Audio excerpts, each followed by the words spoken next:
Hello, in front of me I've got Assassin's Creed Shadows. In this video I'll show you how to find quest log and how to manage it. In order to find quest log, press Options button and next go to Objectives.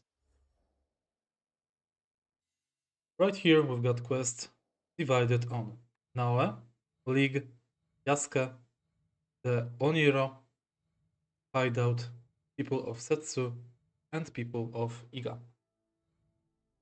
With the progress in the game, there will be more quests, more people, and more objectives.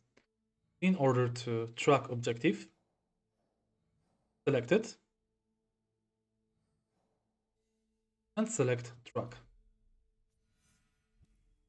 You can also untrack it. Main quests are with the League and Oniro.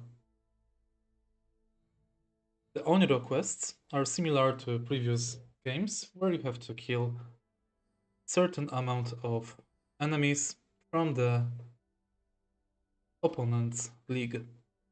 Here we've got assassins and here we've got templars. If you find this video helpful, please leave like, comment, subscribe,